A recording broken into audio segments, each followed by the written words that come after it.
दिया, पैसे की जवाबदेही करती। भाई पैसा अगर डेवलपमेंट के लिए गया है, वो पैसे की जवाबदेही हमारे चाहे कर्मचारी अधिकारी हैं, चाहे हमारी छोटी सरकार, हमारी पंचायतें हैं, चाहे हमारी समितियां हैं, चाहे हमारे जिला परिषद है, चाहे हमारा विधायक है, और चाहे हमारी सरकार में मंत्री है, और चाहे मुख्यमंत्री जी, हम सबकी जिम्मेवारी बनती है कि जनता का पैसा जनता के डेवलपमेंट के लिए समयबद्ध तरीके से गुणवत्ता के साथ लगे और उसका लाभ लोगों को मिले। इसलिए मेरा ये मानना है, जो गांव का विकास चाहता है उसमें ना ही तो कोई नागरिक उससे असंतुष्ट है और ना ही कोई हमारी पंचायत, हमारे सरपंच असंतुष्ट है। कुछ लोग, जिनके आप जो सवाल आपका है, कुछ लोग उसमें उस पैसे को डेवलपमेंट की तरफ ना बढ़ाते हुए, मैं तो ये कह सकता हूं उनके इंटरेस्ट क्या है वो तो कभी सवाल उन्हीं से कीजिए। बहुत से हमने अभी चिन्हित करने शुरू किए हैं जो ये पैसा गया था। अगर इंटेंशनली जिन पंचायतों ने गांव का डेवलपमेंट रोकने का कार्य किया है, पंचायती राज एक्ट में, कानून में प्रावधान है, कार्रवाई बनती है। चाहे कोई कर्मचारी अधिकारी हो, सुने आदमी, किसी का भी अधिकार नहीं है कि हम हमारे प्रदेश या मेरे गांव, किसी भी प्रदेश, किसी गांव की कोई डेवलपमेंट रोकने का कार्य करें। यमुनानगर बड़ी खबर। पंचायत मंत्री देवेंद्र बबली पहुंचे यमुनानगर व जिला लघु सचिवालय के कमरा नंबर 203 में आज पंचायत विभाग के अधिकारियों, कर्मचारियों, पंच, सरपंच व जिला परिषद, पंचायत समिति, ब्लॉक समिति के अधिकारियों, कर्मचारियों की बैठक ली। मंत्री ने कहा, आज यमुनानगर में खास तौर पर पंचायत विभाग के कार्यों की समीक्षा के लिए पहुंचा हूं। पत्रकारों से बातचीत करते हुए पंचायत मंत्री देवेंद्र बबली ने कहा, सरकार ने अब तक पंचायत को करोड़ों का बजट जारी किया है। आज मुख्यमंत्री मनोहर लाल के नेतृत्व में हर गांव का चौमुखी विकास हुआ है। हर गांव में आज जो पंचायत बनी है वह गांव का डेवलपमेंट का कार्य तेजी से कर रही है। पहले की सरकारों की तुलना में केवल लोगों को खुश करने के लिए गांव की चौपाल, नालियां, गलियां बनाकर अपना वोट बैंक मजबूत नहीं करते, बल्कि जब से भाजपा और जजपा की गठबंधन की सरकार बनी है तब से हर गांव में पंचायत के लिए खास तौर पर भवन का निर्माण किया गया। पंचायत अधिकारियों को खास तौर पर सरपंचों के माध्यम से विकास कार्य के लिए बजट जारी किया गया।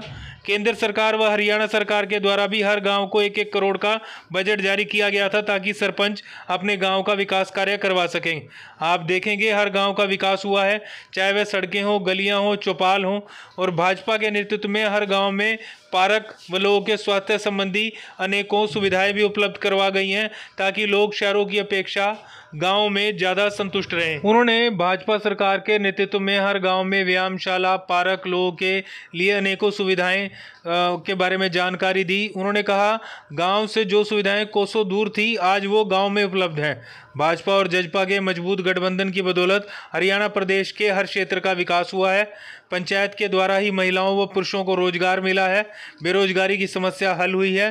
सरकारी खर्ची और पर्ची से लोगों को भ्रमित कर रही पहले की सरकारें, अब उनको लालच देकर उनके लिए नौकरियों के लिए घुमाया जाता था, लेकिन आज पंचायत के माध्यम से गांव में शिक्षा के स्तर में न सिर्फ सुधार हुआ है बल्कि ग्रामीण क्षेत्रों में शिक्षा को लेकर अच्छी नौकरियां बिना खर्ची पर्ची के मिल रही हैं। हरियाणा सरकार के द्वारा प्रत्येक गांव के विकास कार्यों के लिए 1-1 करोड़ का बजट जारी किया गया। 2023 और 24 के लिए पंचायत समिति अपने गांव के अधूरे पड़े विकास कार्यों को पूरा कर सके। कुछ सरपंचों को छोड़कर बाकी सभी सरपंचों ने अपने विकास कार्य को ईमानदारी से करवाया है। सरपंच और कुछ लोग सरकार को बदनाम करने के लिए ओछी हरकतें भी कर रहे हैं जिनका जल्द समाधान किया जाएगा। उन्होंने यह कहा कि इस तरह की हरकतें कभी बर्दाश्त नहीं की जाएंगी। सरकार हर मामले में पूरी तरह सख्त है व जो भी विकास कार्यों में रुकावट उत्पन्न करेगा उस पर कार्रवाई होगी। उनके खिलाफ पंचायत एक्ट के तहत कानूनी कार्रवाई की जाएगी। जो लोग अधिकारी, विधायक, मंत्री पंचायत कार्यों में रुकावटें उत्पन्न करेंगे उनके खिलाफ भी सख्त से सख्त कार्रवाई होगी। देखें रिपोर्ट। कभी सपनों में भी नहीं सोचा होगा कि गाँव के अंदर ये विकास हो सकता है। वो सोच लेकर हमने काम शुरू किया।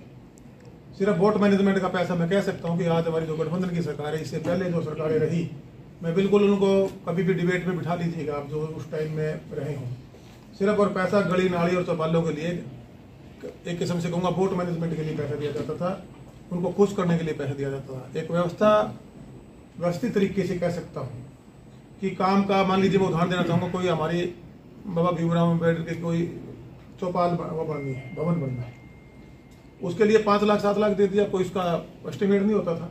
बिल्डिंग आती अधूरी पड़ी रहती थी, बिल्डिंग बन गई, दरवाजे नहीं है, दरवाजे हैं तो उस पर फ्लोर नहीं लगे, फ्लोर तो बिजली की फिटिंग नहीं है, आधी अधूरी बिल्डिंगें होती थी, कोई भी काम कंप्लीट नहीं होता था। सरकार ने बड़े बदलाव किए, व्यवस्था परिवर्तन, टेंडर प्रोसेस में इसको लेकर आए और सिर्फ गली नाली चौपाल पर गाँव का विकास ना रुके, ये हमने सुनिश्चित किया। 9 स्तरीय कार्यक्रम हम लेकर आए, 4000 बिल्डिंगें हमने चिन्हित की थी। उसमें जो फिजिबिलिटी जिनकी पाई गई करीबन 2900 कुछ का आंकड़ा है, उसमें से 1207 के आसपास लाइब्रेरी को रेनोवेट करके बनाने जा रहे हैं। बड़ा कदम तो देश के प्रधानमंत्री जी ने भी हरियाणा प्रदेश की इस पहल को अडॉप्ट किया और पूरे देश में लागू किया।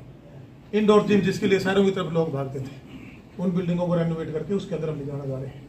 महिला संस्कृति भवन, ग्रे वेस्ट वाटर मैनेजमेंट, आपने देखा होगा जोड़ों के हालात क्या थे, उस पर जो आंकड़ा पहले 350 का था 2015 से लेकर उसमें हम प्रोग्रेस नहीं दे पा रहे थे। जो 18,000 में से 11,800 पॉन्ड पोल्यूटेड हैं, उसमें से पहले फेज में जो ज्यादा पोल्यूटेड थे हमने 3900 कुछ का आंकड़ा उठाया, उसमें से लगभग 2,500 में काम चले हुए हैं और इसी फाइनेंशियल ईयर में हम उस आंकड़े को पूरा करके सेकंड फेज की तरफ बढ़ेंगे। फिरनिया विद LED लाइट, कभी किसी ने सोचा गांव का बाईपास फिरनी बाईपास ही होता है, उसको हम HRDF से 3 को उठाए, माननीय मुख्यमंत्री की थी। हमारा शिव धाम चारों सुविधाओं के साथ लैस करके देना, पार्क की व्यवस्था, पार्क को व्यायामशाला बना के देना। पहले मैं घोषणा थी 1000, उसमें से हम कंप्लीट नहीं कर पाए थे, उनको भी हमने 1000 को कंप्लीट करके और 1000 और इस बजट सेशन में सबके एस्टिमेट बन के थ्रू टेंडर के वो काम करने जा रहे हैं। इसी प्रकार गांव में साफ सफाई रख रखाव, प्लांटेशन का एक हमने पेड़ विश्वास के माध्यम से ग्रीनरी को आगे लेके जाना और हमारे पीने का जो पानी जल जीवन मिशन के तहत गांव तक पहुंचाना, बिजली को 24 घंटे तक गांव में ले जाना। ये जो व्यवस्था थी, ये परिवर्तन था, ये 9 स्तरीय कार्यक्रम के माध्यम से ये सरकार आज गांव की तरफ उसको लेके गई है।